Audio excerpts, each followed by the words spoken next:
Hola, sean bienvenidos a Mundo 2020 aquí en Cuba Visión Internacional. La India experimenta un continuo crecimiento en los últimos años que la convierten en una potencia emergente a escala global y regional en Asia, avalada por ser la quinta mayor economía del mundo, además de su extensión territorial, y ser junto a China los países más poblados del planeta. Trenes abarrotados, exóticos bailes de Bollywood, vacas paseando libremente por las ciudades y una desigualdad rampante conforman desde hace décadas la imagen que desde Occidente se nos hace llegar sobre esta nación. Sin embargo, la India es mucho más que esa imagen. Algunos expertos utilizan el término de subcontinente indio para englobar al país y otras naciones vecinas entrelazadas por una multiplicidad étnico-lingüística, cultural y religiosa. En esta emisión les proponemos conocer más sobre la patria de Mahatma Gandhi, gran líder independentista, y también sobre Jawaharlal Nehru y su hija Indira Gandhi, prestigiosos estadistas del siglo XX. Para ello contamos con la presencia del profesor Julio Sotés, del Centro de Investigaciones de Política Internacional. Soy Julio César Mejías, acompáñenos.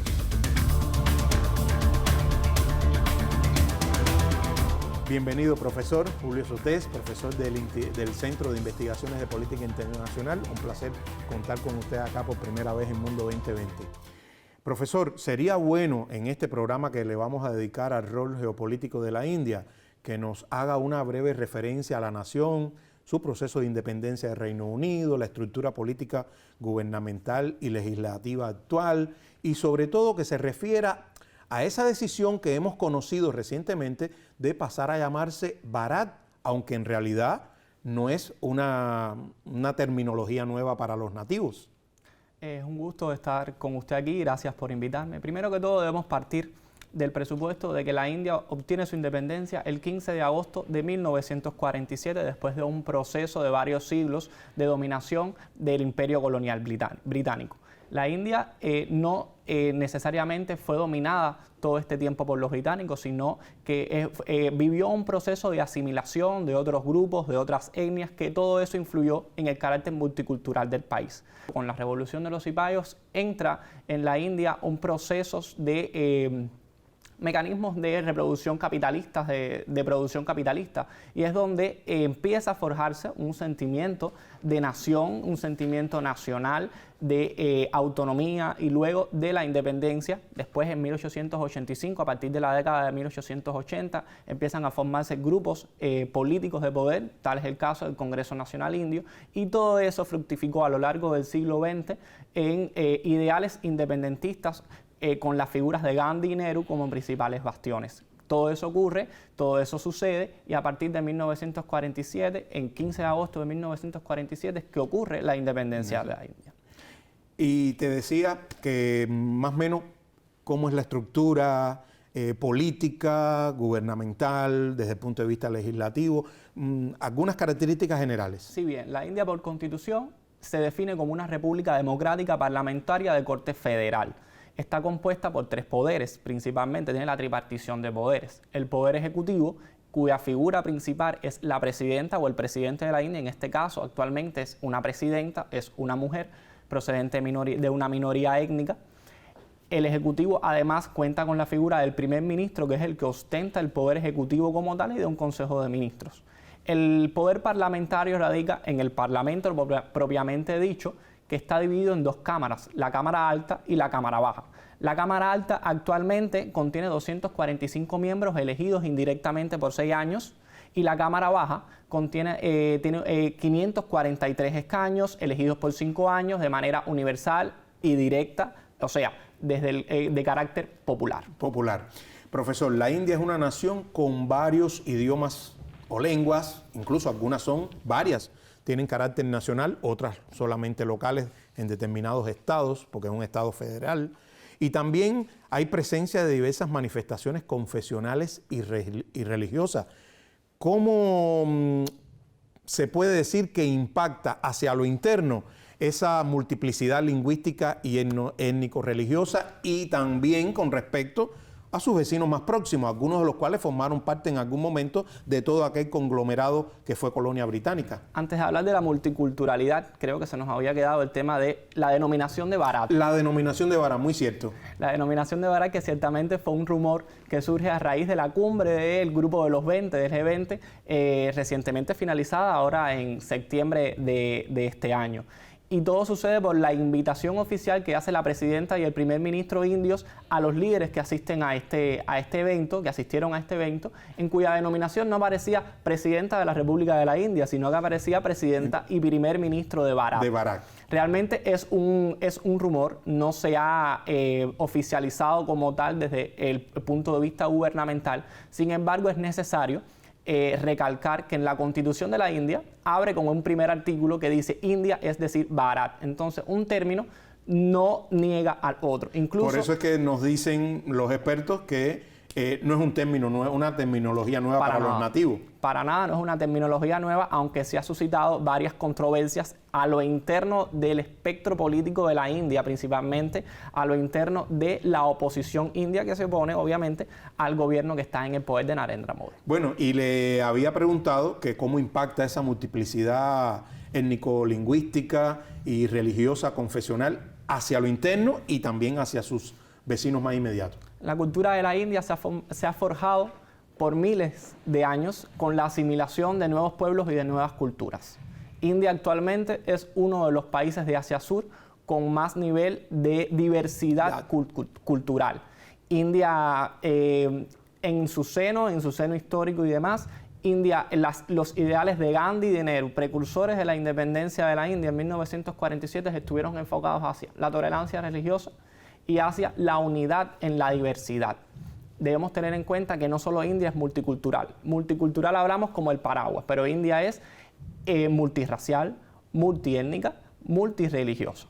Y eso es muy importante. En India hay oficialmente 18 idiomas reconocidos, sin embargo, también son reconocidos más de 200 idiomas, 1.600 dialectos y más de 500 grupos étnicos. Todo ello conforma el crisol multicultural de la India. Estamos hablando del país más poblado del mundo y entonces todo eso se fusiona y todo eso actúa armónicamente. Incluso las políticas del gobierno, estamos hablando de un gobierno de corte nacionalista, estamos hablando de un gobierno cuyo basamento está marcado por la mayoría hindú, que es la mayoría que predomina en la India de acuerdo al término étnico-religioso.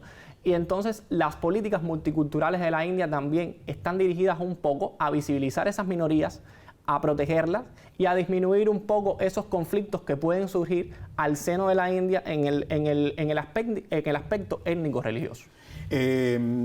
Julio, la India constituye la quinta economía mundial tras sobrepasar al Reino Unido y solamente está por detrás de Estados Unidos, China, Japón y Alemania. Incluso los pronósticos de los expertos y medios especializados es que en el 2030 ya constituya la tercera mayor potencia económica, relegando tanto a Alemania como a Japón. Presume incluso de un gran desarrollo tecnológico y científico. Sin embargo, el país sigue teniendo un índice de desigualdad abismal en lo económico, en lo social, con una enorme masa poblacional en rangos de pobreza y de pobreza extrema.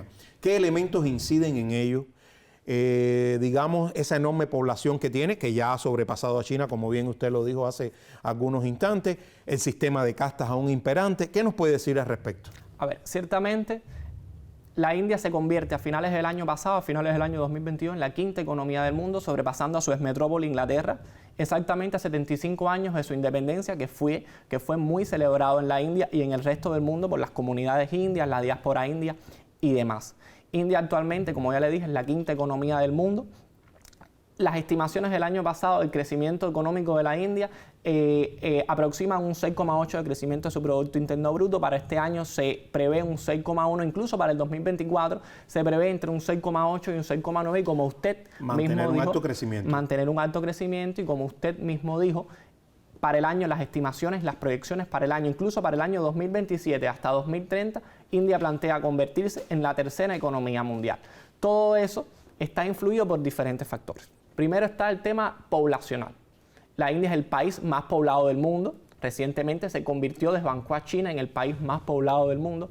Además de eso, tiene una población económicamente activa muy joven, cuya edad promedio es de 28.4 años, población preparada, que en su mayoría domina el idioma inglés y que tiene capacidades para asimilar lo mejor del mundo.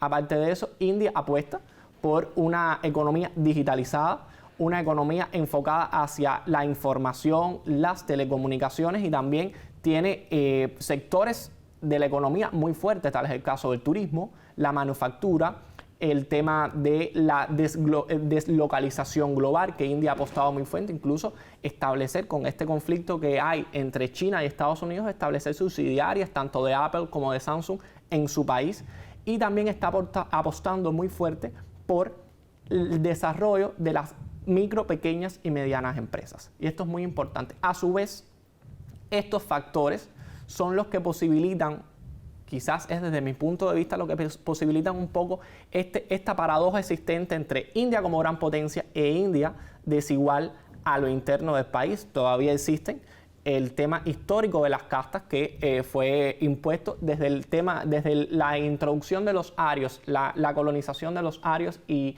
el asentamiento de los arios en la India hace unos cuantos milenios. Y entonces también está un poco el tema medioambiental, el tema de la higiene, la insalubridad, el tema también de que no se ha podido construir infraestructuras fuertes. Se está trabajando en ello, el gobierno impulsa medidas para ello. Lo que pasa es que es muy difícil en un país muy poblado, en un país muy diverso y en un país en donde las condiciones geográficas a veces no ayudan. Exactamente. Bueno, profesor, le sugiero ahora que vayamos a una pausa y en instantes estaremos de vuelta acá en Mundo 2020 en Cuba Visión Internacional.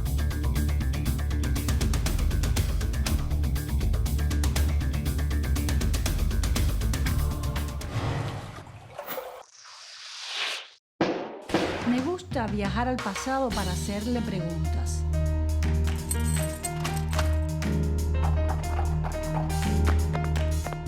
Contradicciones que llegaron a convertirse a veces en verdaderas pugnas.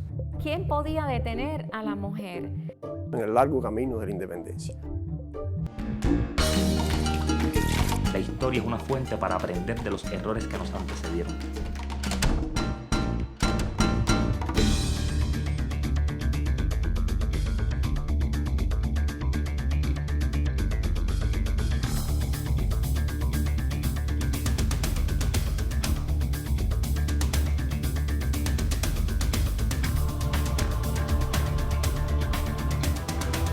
Seguimos en Mundo 2020.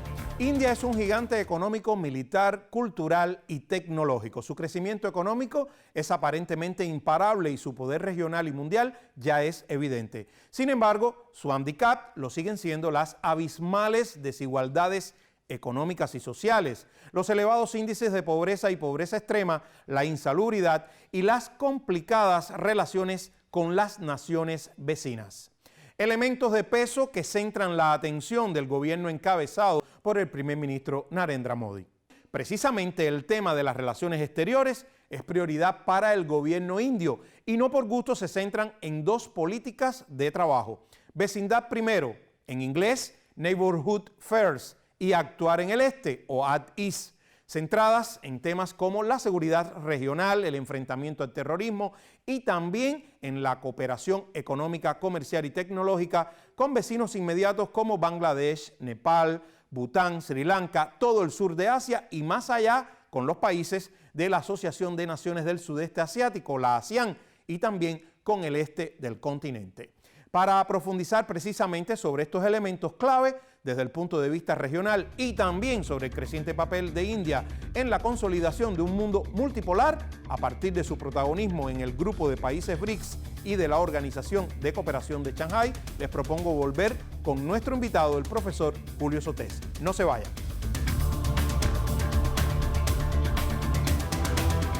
Bueno, profesor, el ministro de Asuntos Exteriores, Subramanian Jaishankar, creo que lo dije bien, ratificó recientemente como pilares de la política exterior de su país a las políticas de vecindad primero, Neighborhood First en inglés, y actuar en el este, at east. Lo digo en inglés también porque, como bien usted dijo al principio, casi toda la población de la India también domina el inglés independientemente de sus lenguas nacionales. Bueno, ¿en qué consisten estos pilares? ¿Qué importancia tienen en estos momentos para la India y su política exterior? ¿Refuerzan, digamos, ese papel de potencia regional de la nación hindú? Primero que todo, a partir de que el idioma inglés es un rezago del colonialismo británico. Exacto. Y es normalmente entendible que muchas poblaciones de la India lo dominen, muchas personas de la India lo dominen. Ahora bien, los pilares fundamentales que la India esgrime en su política exterior, principalmente dirigidos a su entorno más cercano, a su zona de influencia, o sea, la cuenca del Océano Índico, la península indo-gangetica, es el vecindario primero, neighborhood first, y actuar en el este, act east. Primero que todo, neighborhood first, el vecindario primero, posee para la India una importancia cardinal, en el sentido que refuerza su presencia geopolítica, geoestratégica, geoeconómica en esa zona de influencia, en su zona de influencia inmediata, su zona de influencia que para la India es histórica y que quiere volver a asumir el papel milenario que ha tenido en esa zona. Principalmente esto se traduce en visitas de alto nivel, ayudas oficiales al desarrollo con paquetes económicos a otros países, que obviamente hay que decir que esta zona es una zona muy desigual, sí, económicamente hablando. Estamos hablando de países tan desiguales como Bangladesh o como Sri Lanka, Bután. Desiguales no solo económicos, sino en el tema de sistemas políticos, desiguales en torno al tema de la multiculturalidad, porque todos los países, esos países de la cuenca tienen un pasado común y aparte de todo eso son países muy multiculturales, por así decirlo. Entonces, también apuestan por la creación de varios mecanismos de integración en el área. Tal es el caso de la Asociación de la Cuenca del Océano Índico, la Asociación Surasiática para la Cooperación Regional, la Comisión del Océano Índico y la Iniciativa de la Bahía de Bengala para la cooperación multisectorial técnica y económica. A pesar de que existen estos mecanismos, el hecho de la desigualdad de los diferentes países que componen esta cuenca también incide un poco en que estos mecanismos tengan resultados efectivos, principalmente en el tema de la integración económica. Es una de las zonas del mundo menos integrada económicamente, incluso menos integrada políticamente. En el tema de la iniciativa de la política impulsada por el gobierno de Narendra Modi a partir del año 2014 de actuar en el este, que surge en una cumbre, precisamente en la cumbre India-ASEAN del 2014, principalmente está enfocada a los temas de seguridad, aunque no se desecha el tema de la cooperación económica y la cooperación multisectorial en otros ámbitos. Su base doctrinal va de la mano con la doctrina SAGAR, o sea, por sus siglas en inglés, está la seguridad, crecimiento para todos en la región. Y eso significa que India está apostando fuertemente por consolidarse en la región, que ya lo es como una potencia regional en Asia Sur, e incluso sobre esa base erigirse como un pilar fundamental geopolítico, geoeconómico y geoestratégico en el continente asiático en general. Habíamos hablado, usted nos respondió primero sobre esos vecinos inmediatos y ahora agregó a la ASEAN, que es el actuar en el este. La ASEAN, que es la Asociación de Estados del Sudeste Asiático. Vietnam, Tailandia, Malasia, Indonesia, o sea, hay varios, son creo que 10 miembros de la ASEAN. Y ese es un factor también clave, como usted decía.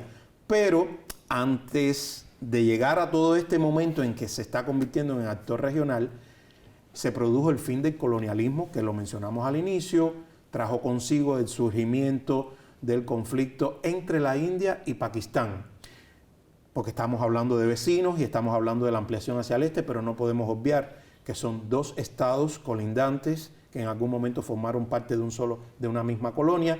¿Cuál es la situación actual entre ambas naciones? ¿Cómo influye la relación entre ambos países en el ámbito regional, profesor? Hay que empezar diciendo que es un conflicto interesante y complejo, que da para varios programas, varias entrevistas. Ahora bien, el conflicto indo-pakistaní, entre la India y Pakistán, viene dado desde el tema de la independencia, desde el mismo año 1947, que con la independencia se ocurre la partición, o sea, la división del virreinato de la India bajo el dominio del imperio colonial británico en dos estados. El estado de la República de la India como un estado secular y Pakistán como un Estado islámico de mayoría musulmana. En la República de la India ya habíamos hablado que es multicultural con una mayoría hindú, en donde los musulmanes, siendo minoría, tienen la mayoría de esas minorías. No sé si me hago entender.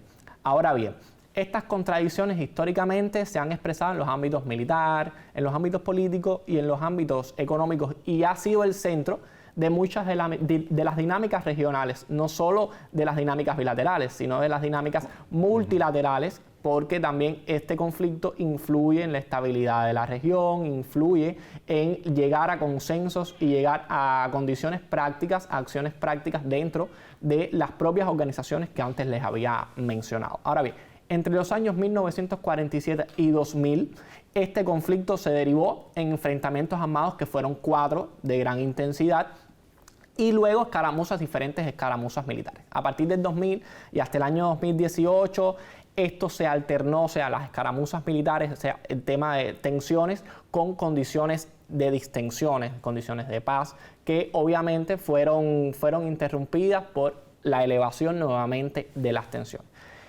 El último enfrentamiento así de gran intensidad que hubo fue en marzo del año 2022, cuando accidentalmente India dispara un misil hipersónico, supersónico, y cae en territorio pakistaní. India reconoció que fue un error técnico cometido y no escaló en otro conflicto mayor. En el marco de la reciente finalizada, no tan reciente porque fue en mayo de este año, la cumbre de la Organización de Cooperación de Shanghái, cuyo membresía la ostenta tanto India como Pakistán, forman parte de esta organización, también discutieron sobre el tema de Cachemira, que es un conflicto que se ubica, que es una vertiente dentro del conflicto que tiene muchas tensiones. Y en la reciente finalizada, 78 periodos de sesiones en la Asamblea General de las Naciones Unidas también intercambiaron críticas sobre ese tema. O sea que al menos el diálogo está propiciando que mejore la situación. Bueno, en las 2 últimas décadas, Nueva Delhi se ha integrado a 2 organizaciones vitales hoy en la geopolítica mundial. Por un lado, el grupo de países BRICS, y por el otro, ya lo mencionó usted hace unos instantes, la Organización de Cooperación de Shanghái. ¿Qué importancia reviste para la India su integración en ambas entidades? ¿Refuerzan, en todo caso, podríamos decir, su papel como potencia global y regional? ¿Hasta qué punto resulta decisiva esas membresías de la India en sus relaciones, por ejemplo, con China, con Rusia y con todo el sur global? La membresía de la India en estos 2 mecanismos de integración, por así decirlo, el grupo de los BRICS y la Organización de Cooperación de Shanghái, claramente es prioritaria para el objetivo esencial de la India en estos momentos, a estos inicios del siglo XXI, en consolidarse como una potencia no solo regional y no solo en el continente asiático, sino ascender como una potencia mundial. El BRICS, India es fundadora de los BRICS desde el año 2001, cuando surge este término, ha participado en todas sus cumbres, incluso ostentó su presidencia pro tempore hace ya algunas cumbres atrás. El BRICS se erige como un mecanismo de integración alternativo al sistema internacional imperante después de la Segunda Guerra Mundial. El surgimiento de nuevos polos de poder, dígase Rusia, dígase China, dígase la India, también nos da la idea de la importancia de los BRICS, que si bien surge desde un aspecto económico, ha adquirido paulatinamente en el tiempo ya aspectos más geopolíticos, más integracionistas. Incluso lo vimos ahora en la cumbre de agosto en Johannesburgo, que invitaron a nuevos miembros a unirse a los BRICS, que se hace efectivo en enero del año 2024. 6 miembros: Argentina, Egipto, Etiopía, Arabia Saudita, Emiratos Árabes Unidos, y me falta Irán. Y eso es importante. Para la India es una plataforma de defender sus intereses geopolíticos, incluso es una forma de dialogar con varios actores internacionales de peso y que obviamente tienen diferencias, tal es el caso de China. Igual sucede en la Organización de Cooperación de Shanghái, enfocada principalmente a los temas de seguridad a los temas de terrorismo, cuyos países integrantes pertenecen a la zona de Asia Central, Asia Sur, estamos hablando de India, Pakistán, y bueno, Rusia y China como los principales impulsores de este mecanismo. Y se va integrando Irán también ya. Y se va integrando Irán también. Entonces, la Organización de Cooperación de Shanghái, en la cual en su seno están también Pakistán y la India, es un mecanismo en donde India también apuesta por su emergencia global por la democratización del Consejo General del Consejo de Seguridad de las Naciones Unidas, cuyo Consejo India aspira a tener un asiento permanente. Y que es importante entonces también que como tercera economía en un futuro ya prácticamente inmediato y la mayor potencia demográfica del planeta, también tenga su voz y voto a ese nivel, ¿no lo cree usted? Para eso está apostando y tiene apoyo, lo que hay que tratar de que se logre. Bueno, muchas gracias, profesor. Gracias a usted. Un placer enorme haber contado con usted y que nos haya transmitido toda esta serie de elementos para que conozcamos un poquito más sobre la India y su rol geopolítico actual. Gracias, en instantes estamos de vuelta. India avanza a pasos firmes en varios campos de la ciencia y las tecnologías. Sin duda, base esencial en su despegue como potencia económica global. Es el mayor proveedor mundial de medicamentos genéricos, primer exportador de tecnología de la información y la comunicación según el Índice Global de Innovación. Cada año aumenta el número de modernos parques tecnológicos, crece su industria del software y sus universidades, escúchenlo bien, gradúan profesionales altamente calificados. India ocupa el cuarto lugar en el planeta en capacidades instaladas para la generación de energía por vías renovables y una ascendente carrera en la investigación del espacio cósmico. Y capital humano no le falta. La Organización de Naciones Unidas asegura que ya se convirtió en el gigante demográfico del planeta por delante de China. A la India volveremos y seguro no solo por esa ancestral, heterogénea y rica mezcla de costumbrismo, culturas y lenguas. Recuerden seguirnos en nuestros sitios en las redes sociales. Nos vemos en una próxima entrega aquí en Cuba Visión Internacional.